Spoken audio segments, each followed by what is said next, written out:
Sir ಪಬ್ಬಲ್ಲಿ ladies bouncers ಏನಾದ್ರು ladies ಅಂದ್ರೆ depending on crowd ಮೇಲೆ ಅವ್ರು ಮತ್ತೆ ಗೊತ್ತಿರ್ತದೆ. ಸಾಧ್ರೆ ಎಲ್ಲ ಕಡೆ ಮಾಡ್ಲಿಕ್ಕೆ ಆಗಲ್ಲ ಅಂದ್ರೆ ಎಲ್ಲಿ ಸಾಧ್ಯ ಕ್ರೌಡ್ ಎಕ್ಸ್ಪೆಕ್ಟೇಷನ್ ಏನಾದ್ರು ಸರ್ ಅದೇನಾದ್ರು ಮಾಡ್ತಾರೆ ಇಲ್ಲ. ಅದೇ ನಾನು ಹೇಳಿದಲ್ಲ, ಏರ್ ಟೈಪ್ ಕ್ರೌಡ್ ಇದೆ. ಒಂದು ಕ್ರೌಡ್ ಕ್ಯಾಪ್ಟಿವ್ ಕ್ರೌಡ್ ಇದೆ, ಒಂದು ಕ್ರೌಡ್ ಬರೋದು ಹೋಗೋದು. ಸೊ ಇದು ಫ್ಲೋಟಿಂಗ್ ಕ್ರೌಡ್ ಇದೆ. ಸೊ ಇದು ಅದಕ್ಕೋಸ್ಕರ ನಾವು ನಿರ್ದಿಷ್ಟವಾಗಿ ಆ ಥರ ಬಂದೋಬಸ್ತ್ ಮಾಡ್ತಾ ಇದ್ದೀವಿ. ಸ್ವಲ್ಪ ಈ ಸರಿ ಇನ್ನೂ ಸಿಸ್ಟಮ್ಯಾಟಿಕ್ ಆಗಿ ಅಂದ್ರೆ ಎಲ್ಲ ಡಿಪಾರ್ಟ್ಮೆಂಟ್ಸ್ ಇನ್ವಾಲ್ವ್ ಮಾಡಿ ಎಲ್ಲ ಮಾಡಿ ಆ ಕ್ರೌಡ್ ಕಂಟ್ರೋಲ್ ಮಾಡೋದು ಒಂದು ಮೇನ್ ಉದ್ದೇಶ ಇದೆ. ಯಾವ್ದು ಸಮಸ್ಯೆ ಆಗಬಾರ್ದು. ನಿಮ್ಗೆ ಕೂಡ ಅಪೀಲ್ ಮಾಡ್ತಾ ಇದೀವಿ, ಏನಾದರೂ ಮಾಹಿತಿ ಆ ಥರ ಬಂದ್ರೆ ಖಂಡಿತ ತಕ್ಷಣ ಹೇಳಿದ್ರೆ ಅಲ್ಲೇ ಕಂಟ್ರೋಲ್ ಮಾಡಿದ್ದಾರೆ. ಪ್ರತಿ ವರ್ಷದಂತೆ ಈ ವರ್ಷನ ಎಲ್ಲಾ ಫ್ಲೈಓವರ್ ಬಂದ್ ಮಾಡ್ತಾರೆ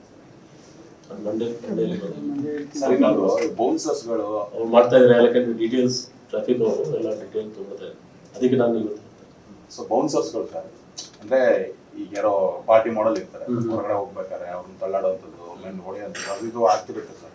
ಅದು ಅದ್ರ ಬಗ್ಗೆ ಇನ್ಸ್ಟ್ರಕ್ಷನ್ಸ್ ಅದೇ ಹೇಳಿದಿಲ್ಲ. ಬೌನ್ಸರ್ಸ್ ಮೀನಿಂಗ್ ಏನಂದ್ರೆ ಹೊಡಿಬೇಕು ಅಂತ ಇಲ್ಲಲ್ಲ.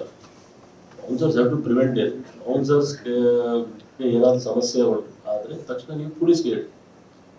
ಯಾಕಂದ್ರೆ ಅಲ್ಲಿ ಏನೋ ಅವ್ರು ಹೇಳಿದ್ರಲ್ಲ ಮರ್ಡರ್ ಆಯ್ತು, ಇಲ್ಲಿ ಸಮಸ್ಯೆ ಆದ್ಮೇಲೆ ಔಟ್ಸೈಡ್ ಹೋದ್ಮೇಲೆ ಮರ್ಡರ್ ಆದ್ರೆ ದಟ್ ಬ್ಯೂಟಿಫುಲ್. ಆದ್ರೆ ನಾವು ಬಿಡೋದಿಲ್ಲ. ಕನ್ಸರ್ನ್ಡ್ ಅಂಗಡಿ ಮೇಲೆ ಕೂಡ ಆಕ್ಷನ್ ತಗೊಳ್ತೀವಿ. ಯಾಕಂದ್ರೆ ಅವ್ರು ನಮ್ ಗಮನಕ್ಕೆ ತರಬೇಕಾಗಿತ್ತು ಅಲ್ಲಿ ಒಳಗಡೆ ಏನೋ ಸಮಸ್ಯೆ ಆಗಿದೆ. ಸಮಸ್ಯೆ ಯಾವುದು ಸಡನ್ ಆಗಿ ಆಗಲ್ಲ. ಮತ್ತೆ ಸಮಸ್ಯೆ ಆತರ ಆದ್ರೆ ಖಂಡಿತ ನಮ್ಮ ಮಾಹಿತಿ ಕೊಟ್ಟರೆ ನಾವು ಆಗ್ಬೇಕು. Sir, opposition leaders drug mafia ಬಗ್ಗೆ ಡ್ರಗ್ಸ್ ಕೇಸ್ಗಳ ಬಗ್ಗೆ ಕೋಟ್ ಮಾಡ್ತಾ ಇದ್ದಾರೆ. ಡ್ಯೂರಿಂಗ್ ದ ಟೈಮ್ ಆಫ್ ಇದು ನ್ಯೂ ಇಯರ್ ಟೈಮ್ ಅಲ್ಲೂ ಕೂಡ ಬೆಂಗಳೂರಿನಲ್ಲೂ ಕೂಡ ಇದೇ ರೀತಿ ಆಗುತ್ತೆ. ಇದ್ರ ಬಗ್ಗೆ ಬಹಳಷ್ಟು ದೊಡ್ಡ ಮಟ್ಟದಲ್ಲಿ ಮುನ್ನೆಚ್ಚರಿಕೆಯನ್ನು ವಹಿಸಬೇಕು ಬೆಂಗಳೂರಿನ ಪೊಲೀಸರು ಅನ್ನುವಂಥದ್ದನ್ನ ಅಪೋಸಿಷನ್ ಲೀಡರ್ ಪದೇ ಪದೇ ಕೋಟ್ ಮಾಡ್ತಾ ಇದ್ದಾರೆ. ಹೌದು ಇದು ಬೆಟರ್? ನಿಮ್ದು ಪ್ರಶ್ನೆ ಉತ್ತರ ಆಲ್ರೆಡಿ ನಾವು ನಮ್ಮ ಆಕ್ಷನ್ಸ್ ಅಲ್ಲಿ ಕೊಟ್ಟಿದ್ದೀವಿ. ಆಲ್ರೆಡಿ ದಾವಣಗೆರೆ ಆಗಿರ್ಬೋದು, ಮೈಸೂರು ಆಗಿರ್ಬೋದು, ಇದೆಲ್ಲ ಕೂಡ ಕೋಟ್ ಮಾಡಿ ನಂತರ ಬೆಂಗಳೂರು ನಗರಕ್ಕೂ ಕೂಡ ಕೋಟ್ ಮಾಡಿದ್ದಾರೆ. ಬೆಂಗಳೂರು ನಗರದಲ್ಲಿ ಏನು ಸ್ಪೆಸಿಫಿಕ್ ಆಗಿ ಹೇಳಿಲ್ಲ. ಬೆಂಗಳೂರು ನಗರದಲ್ಲಿ ನ್ಯೂ ಇಯರ್ ಅಂತ ಬಂದ ಸಂದರ್ಭದಲ್ಲಿ ಅದೇ ರೀತಿ ಮಾಫಿಯಾ ಹರಡ್ತಾ ಇದೆ, ಬೆಂಗಳೂರಿಗೂ ಕೂಡ ಹರಡ್ತಾ ಇದೆ ಅನ್ನುವಂತ ರೀತಿಯಲ್ಲಿ ಪೊಲೀಸ್ ಕರೆಕ್ಟ್ ಆಗಿದ್ರೆ ಮಾಫಿಯಾ ಸರ್ ಪ್ರಶ್ನೆ ಇಲ್ಲ. ಪೊಲೀಸ್ ಅವ್ರ ತಮ್ಮ ಕೆಲಸ ಕರೆಕ್ಟ್ ಆಗಿ ಮಾಡ್ಕೊಂಡು ಮಾಡ್ತಾ ಇದ್ದಾರೆ. ಇನ್ನು ಮುಂದೆ ಕೂಡ ಮಾಡ್ತಾರೆ. ಮತ್ತೆ ಆಲ್ರೆಡಿ ಒಂದು ಮ್ಯಾಕ್ಸಿಮಮ್ ಅಂದ್ರೆ ಮೋರ್ ದನ್ 170 crores ಡ್ರಗ್ಸ್ ನಾವು ಸೀಸ್ ಮಾಡಿದ್ವಿ ಈ ವರ್ಷದಲ್ಲಿ. ಸೊ ಇದು ದಾಖಲಾತಿ ಒಂದು ಇದೆ. ಆದ್ರೆ ಏನಾಗ್ತದೆ, ನಾವು ಆ ಡ್ರಗ್ಸ್ ಕಂಟ್ರೋಲ್ ಮಾಡೋದು ಅದು ಬೇರೆ ವಿಷಯ, ಒಂದು ಟಾಪಿಕ್ನೇ ಇದೆ. ಇವತ್ತು ನಾವು ನ್ಯೂ ಇಯರ್ ಸೆಲೆಬ್ರೇಷನ್ ಬಗ್ಗೆ ಮಾತಾಡ್ತಾ ಇದ್ದೀವಿ. ನೀವು ಕೂಡ ಜವಾಬ್ದಾರಿ ಒಂದು ಪ್ರೆಸ್ ಅಲ್ಲಿ ಇದ್ದೀರಾ.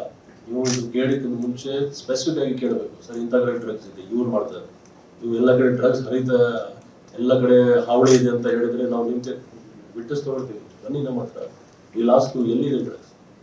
ಆ ಥರ ಇಲ್ಲ. ಡ್ರಗ್ಸ್ಗೂ ಒಂದು ವಿಶೇಷ ನಮ್ಮದು CCB ಒಂದು ANW ಒಂದು ಸ್ಕ್ವಾಡ್ ಇದೆ. ಸ್ಕ್ವಾಡ್ ಪ್ಲಸ್ ಲೋಕಲ್ ಪೊಲೀಸ್ ಅವರು ದಿನನಿತ್ಯ, ಇದು ಬರೀ ನ್ಯೂ ಇಯರ್ಗೋಸ್ಕರ ಇಲ್ಲ, ವರ್ಷಗಟ್ಟಲೆ ದಿನನಿತ್ಯ ಅವರು ಪ್ರಯತ್ನ ಇರ್ತಾರೆ. ಅವರು ಸೀಸು ಮಾಡ್ತಿದ್ದಾರೆ, ಜನಕ್ಕೆ ಅರೆಸ್ಟ್ ಮಾಡ್ತಿದ್ದಾರೆ. ನ್ಯೂ ಇಯರ್ ಬರುವಾಗ ಇನ್ನೂ ಚುರುಕು ಮಾಡಿದ್ದೀವಿ. ಸೊ ನಮ್ಮ ಮಾಹಿತಿ ಪ್ರಕಾರ ಯಾವುದೋ ಅದರ ಸಮಸ್ಯೆ ಇಲ್ಲ.